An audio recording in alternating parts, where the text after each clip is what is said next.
Ya, perjuangan Hamas setelah pemimpin Hamas Yahya Sinwar meninggal dunia ke arah mana pemirsa? Apakah menyurutkan semangat perjuangan? Lantas bagaimana dengan masa depan masyarakat Gaza khususnya? Sampai kapan perang ini akan berlanjut pemirsa di Palestina? Itu akan saya bahas di Apa Kabar Indonesia malam hari ini. Di studio TV One ini sudah ada narasumber saya mulai dari Mas Faisal Assegaf, merupakan pengamat Timur Tengah kita. Assalamualaikum warahmatullahi wabarakatuh. Waalaikumsalam warahmatullahi wabarakatuh. Saya juga telah tersambung dengan pengamat militer kita, Pak Sulaiman B. Ponto. Selamat malam, Pak Sulaiman Ponto. Ya, selamat malam. Ya. Selamat malam. Sebelum saya ke Pak Sulaiman, saya ke Mas Faisal dulu. Sudah dipastikan di sini Mas Faisal bahwa Yahya Sinwar meninggal dunia. Eskalasi yang ada di Timur Tengah khususnya di Palestina, kira-kira bagaimana? Apakah menyurutkan semangat perjuangan? Siapa penggantinya, Mas Faisal? Ya, memang ini pukulan telak secara moral bagi Hamas karena dalam waktu tidak sampai 3 bulan setelah Yahya Sinwar menjabat Kepala Biro Politik Hamas atau Ketua Umum istilahnya, itu dia tewas, dia menggantikan Ismail Haniyeh yang tewas di Teheran pada 31 Juli.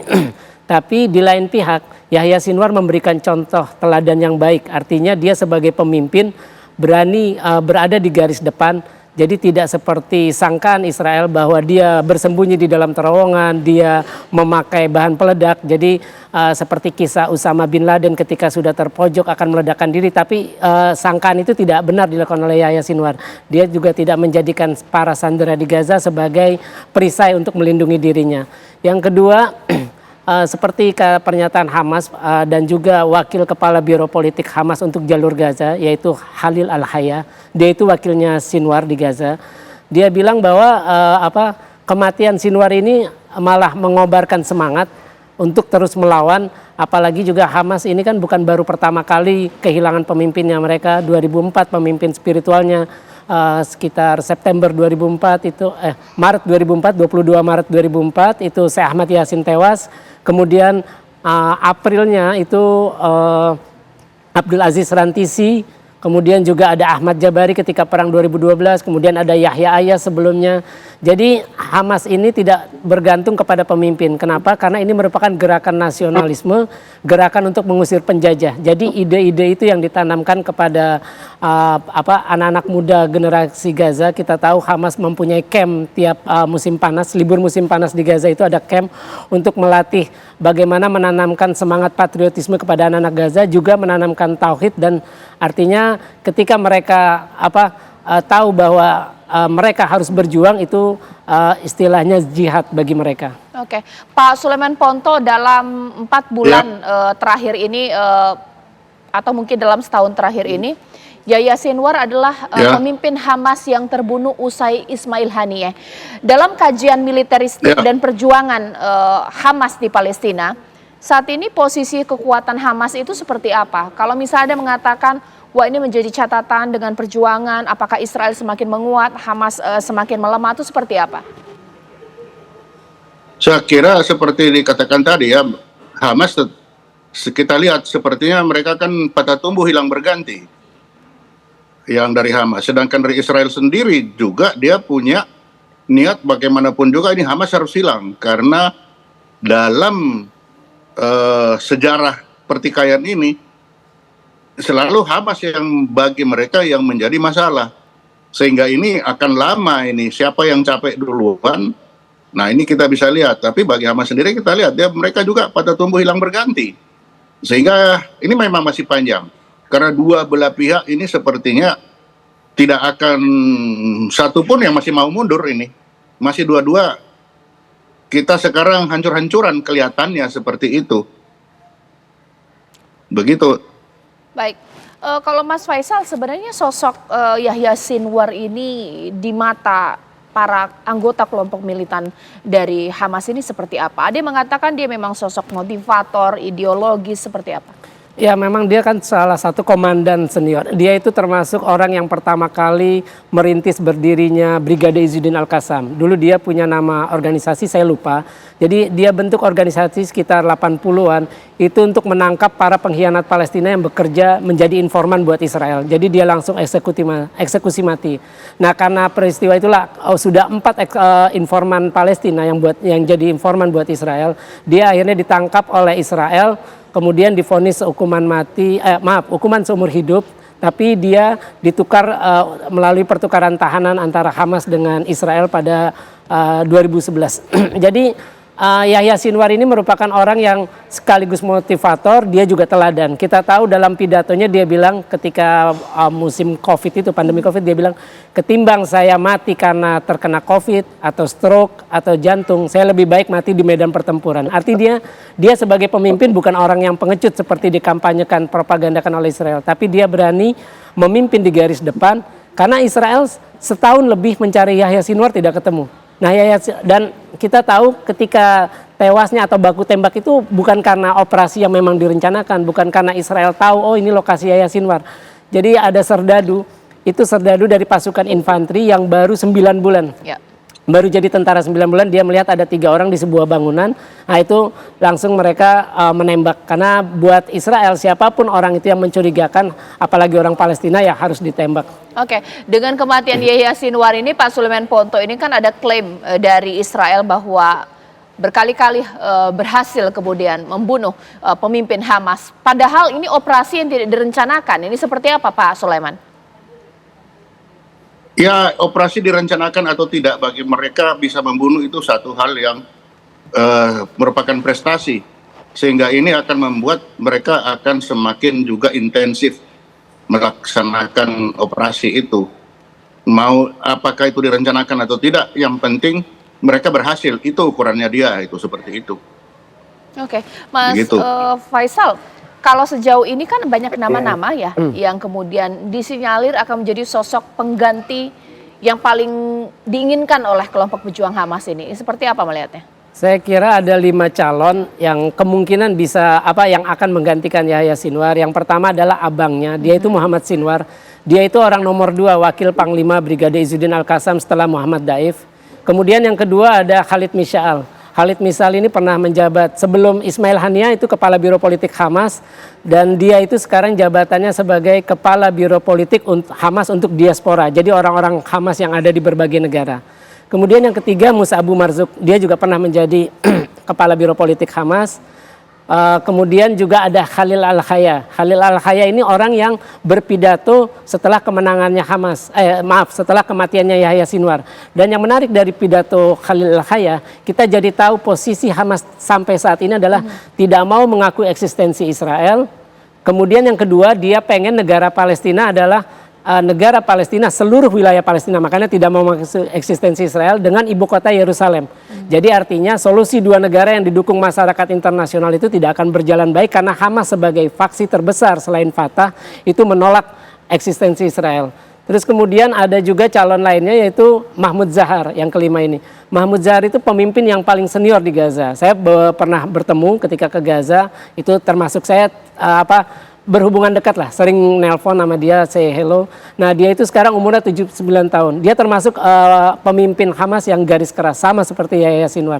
Artinya begini, orang-orang yang di Gaza itu orang-orang yang di lapangan, artinya orang-orang yang memang ya istilahnya karena mereka lihat sendiri, mereka mengalami, mereka juga merencanakan taktik segalanya.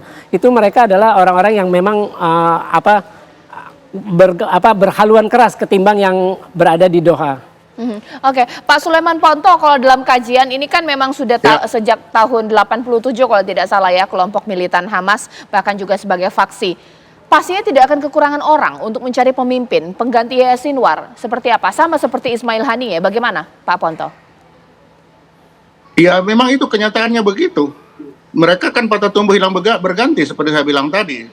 Sedangkan di Israel pun sama. Jadi dua-duanya ini patah tumbuh hilang berganti. Ya kita lihat aja siapa yang nanti berhenti duluan. Karena dari 2 pihak itu sama.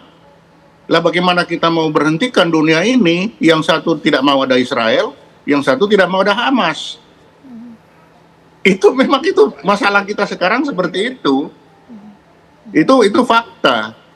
Sehingga kita tidak bisa memastikan yang mana ini. Karena dua-duanya kenyataannya begitu.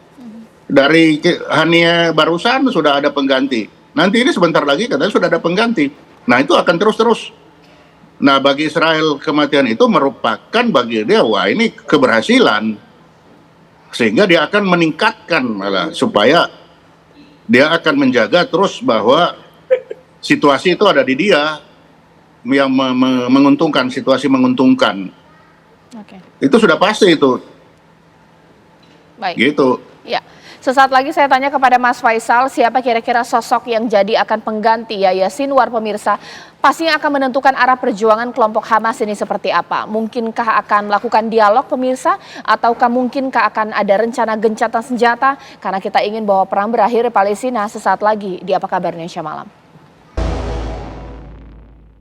Ya, Mas Faisal, mungkin tidak sih siapapun nanti yang akan memimpin Hamas ke depannya akan menentukan arah perjuangan Hamas seperti apa? Mungkinkah ada kesempatan untuk lebih berdialog atau mungkin membuka untuk opsi gencatan senjata ke depan? Siapapun pemimpin Hamas, mereka tetap seperti kata Khalil Al-Hayya bahwa mereka tidak mau mengaku eksistensi Israel. Mereka mau Palestina beribu kota di Yerusalem. Artinya begini, Hamas akan mempertahankan momentum ini, momentum perang ini selama mungkin supaya masyarakat global fokus terhadap isu Palestina. Kita tahu sebelum serangan 7 Oktober tidak ada orang yang berbicara soal Palestina, apalagi dunia baru pulih dari pandemi Covid. Terus juga tidak ada yang berbicara tentang bahwa Gaza sendiri sudah diblokade sejak 2007. Tidak ada orang yang berbicara tentang tembok pemisah yang sudah berdiri sejak 2002 di tepi barat. Artinya Hamas sekarang berada di atas angin. Jadi bukan Hamas yang akan nanti di mana-mana pejuang kemerdekaan dia tidak akan mau menyerah. Artinya mereka akan memaksa Israel yang mundur atau menyerah terhadap tuntutan Hamas. Sebaliknya ini Netanyahu ini sebenarnya bukan perangnya Israel. Kita tahu 150.000 rekornya ada demo menuntut agar perang dihentikan. Netanyahu setuju dengan tuntutan Hamas agar sandera bisa dibebaskan yang sudah 101 versi Israel ya.